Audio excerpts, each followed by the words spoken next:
Hi guys, MyTechTalks, back again with another video. Today we're just going to go over the specs of the brand new, released yesterday, well depending on what time you're watching the video, the new 2020 iPhone SE 2. So, just going to grab a phone here, just to show you. We're just going to make this quick as possible, go through the specs.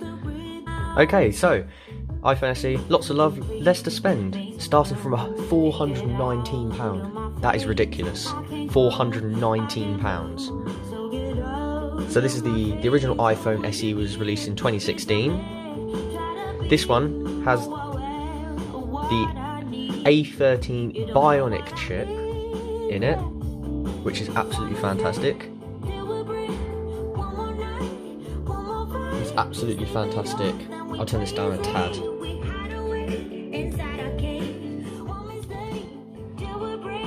Yeah, so the colours are red, white and black. Product red. I personally would go for the product red. It looks great. So the capacity 64, 128 or 256. Honestly, get yourself the 128 because it's only 50 more, because that's kind of worth it. And you get double the storage for 50 more, so that's quite good actually. So the height, 138.4, 5.45 inches, width 67.3, 2.65 inches, depth 7.3, 0.29 inches, weight 149 grams, so that should be pretty damn light. So for example, this will be the size of the iPhone SE, an iPhone 7 or an iPhone 8.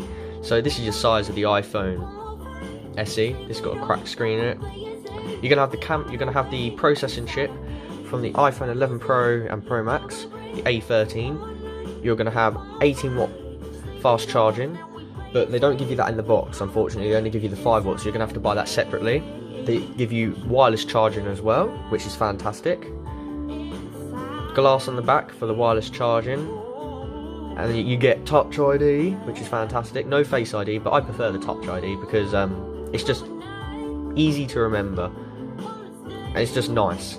The panel, it's going to be the same as this pretty much, 1080p, LCD, IPS. So I'll put that back down there.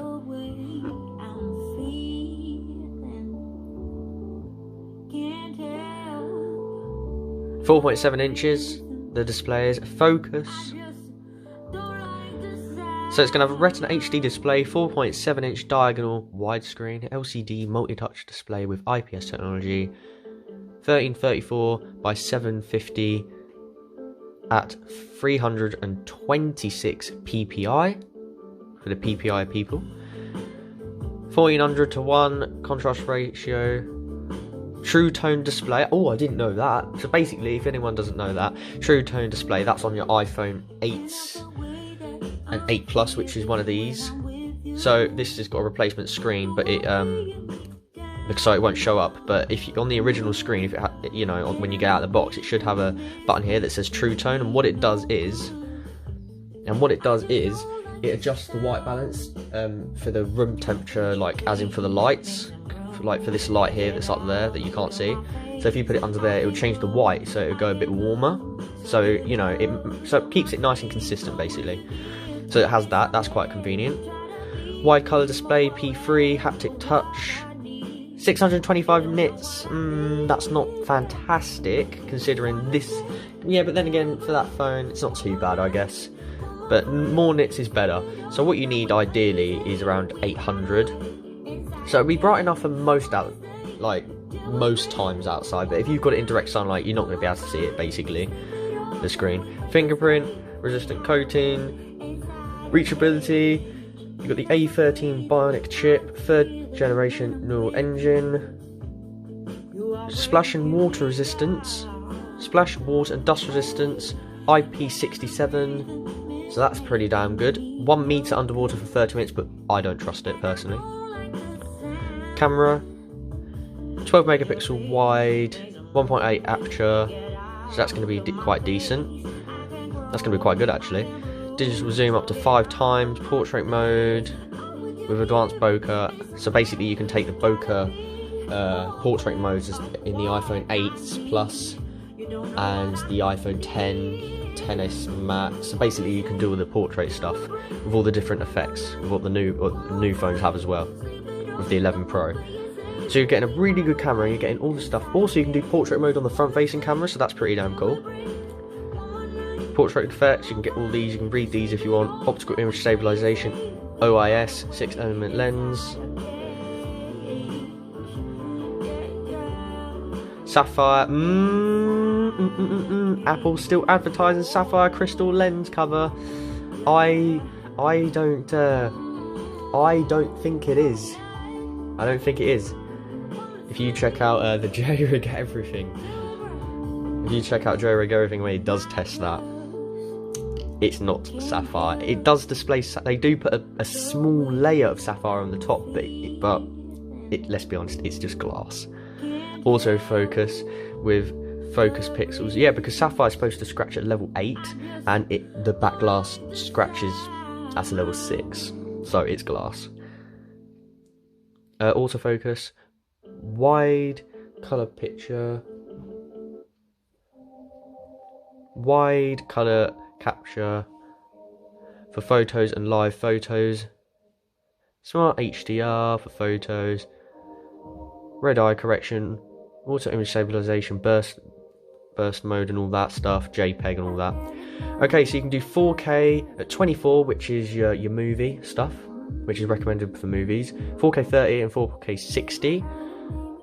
That'll eat through your storage, 4K 60. 1080p video at 30 or 60, 720 at 30 frames, extended dynamic range for up to 30 frames. See, that's the difference, because the 11 Pro and Pro Max can do the extended dynamic range at 60 frames, because 4K at 30 frames just looks bad. It really does. Unless you're just doing a video like this, where you're not moving a lot, that's the only reason that's the only beneficial thing. But if you're moving and you're doing a video of like your dog running across the ground and you're doing it in 4K 30, it's just going to be choppy compared to 60, and it's just not going to be very smooth. So I would put it down to 1080 60. Because that's what I did with my Pixel phone. I put it down to 1080 60 because it's just better, smooth. Yeah, where are we? Optical image stabilization for video, digital zoom up to 3 times. Could have been a bit more. That would have been nice. True tone flash, quick take video. So that's basically when you hold down on the what is it? That's when you hold down on the camera shutter button and you slide over, I believe, and then it does a quick video. Slow motion, 1080p at 120 frames or 240 frames. Time lapse with stabilization.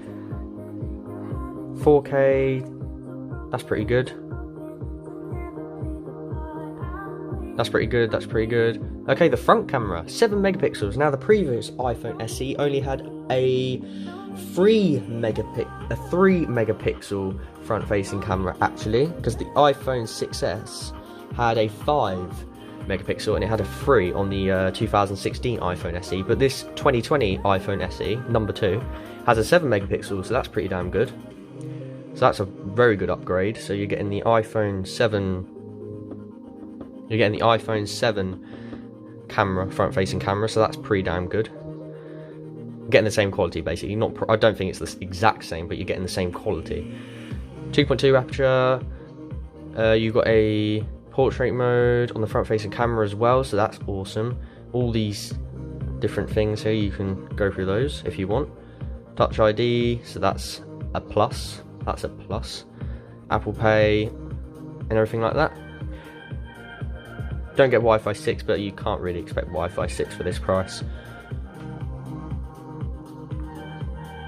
Yeah, so iPhone SE, I think it's a really good phone for people who want a small phone and who don't want to spend a lot of money. It's number one, money, people don't want to spend.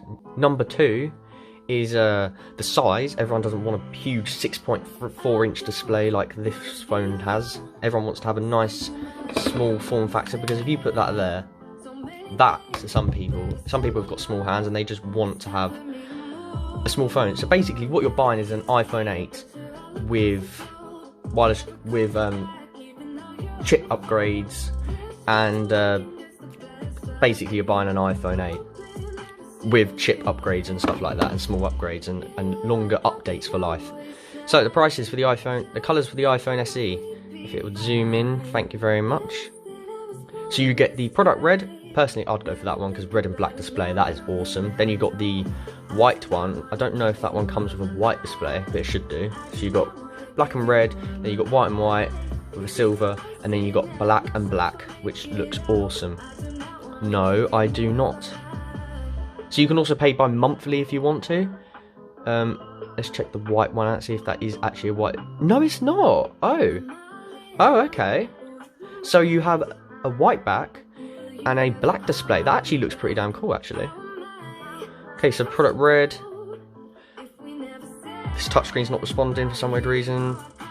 So you get 64 gigabytes of storage for 17 a month, or you can pay $4.19. I think this one's going to be most popular. And this one's 128 gigs for £50 more, so that's damn good. So I think that one people could go as well for. So let's just click that one. $4.69. Different colours at the bottom and everything. Yeah, so that's pretty much it. So yeah, don't forget to subscribe for future videos, like, share, and yeah, thanks for watching. See ya.